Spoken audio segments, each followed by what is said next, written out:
মন্ত্রী, আমাদের রাজ্যের কি অবস্থা, রাজ্যের প্রজারা কি হালে আছে সেটা কি তুমি খোঁজ রেখেছো? জি। কি বলছো জি?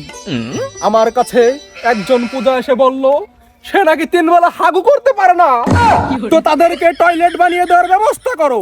জি জাহাপানা, আমি এক্ষুনি করে দেওয়ার ব্যবস্থা করতেছি। জাহাপানা, আমি এইমাত্র বাজারে দেখে আসলাম ফুলকপি 1 টাকা কেজি। কি বলছো তুমি এগুলা? আমার রাজ্যে ফুলকপির দাম মাত্র 1 টাকা কেজি? এটা আমি কখনোই বিশ্বাস করি না। ও ঠিকই বলছে মহারাজ, আমি নিজেই যাই দেখে আসছি। তোমরা এগুলা কি বলছো? মাত্র 1 টাকা কেজি ফুলকপি? তাহলে তো ব্যবসায়ী লাল বাত্তি। তোমরা একটা কাজ করো, এক্ষুনি যতজন রক্ষী আছে সবাইকে নিয়ে গিয়ে ওই ফুলকপির উপর পাতলা পায়খানা করে দাও।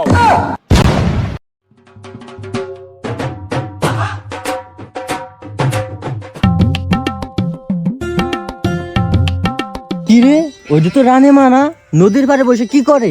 এই, তুমি তো আমাকে কখনো ছেড়ে যাবে না? না, আমি তোমাকে কখনো ছেড়ে যাব না। সত্যি তো জান?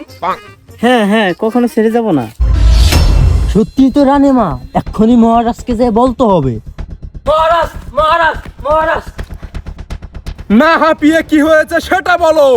মহারাজ, রানী মাকে দেখলাম পরপুরুষের সাথে ফুসনি নষ্টি করতেছে। তুমি এগুলা কি বলছো? তোমার এত বড় সাহস? তুমি আমার রানীর নামে আমার কাছে বিচার করতে এসেছো? তোমাকে আমি গর্দান নিব। প্রহরী, ওকে এক্ষুনি বন্দি করো। ওর কত বড় স্পর্ধা! বন্দি করো।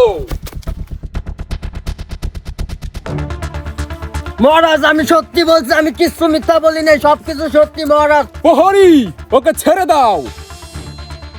ও যা বলছে সেটা যদি সত্যি হয় তাহলে আমি মহারানীর গর্দান নিব।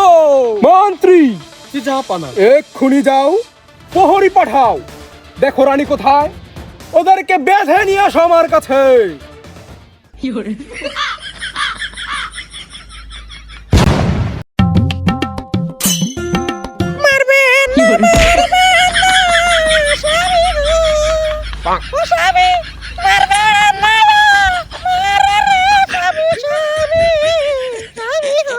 তামাশ নারী, আলানে পালানে পর পুরুষের কাছে দেশ মারা খেয়ে এসে তুই আমার কাছে ক্ষমা চাচ্ছিস? তোর কোনো ক্ষমা নাই। তুই কি আমাকে বোকাচোদা রাজা ভাবছিস যে তোকে আমি ক্ষমা করে দিব? মন্ত্রী, জি জাহাপানা। এক্ষুনি জল্লাদকে খবর দাও, ওর গর্দান নামিয়ে ফেলো।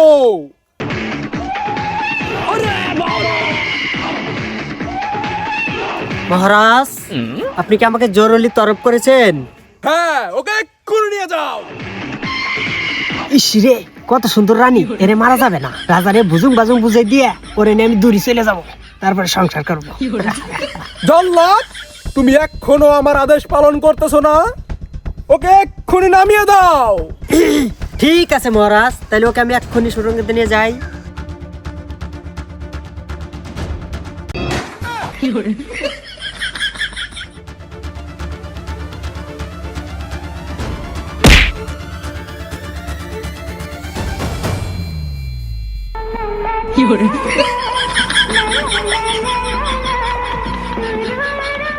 জীবনে অনেক নারী দেখেছি, কিন্তু আপনার মতো সুন্দরী আমি দেখিনি রানী। আমি আপনাকে আপনার রূপ দেখে হত্যা করতে পারলাম না, আমি আপনার প্রেমে পড়ে গেছি। সত্যি বলছো?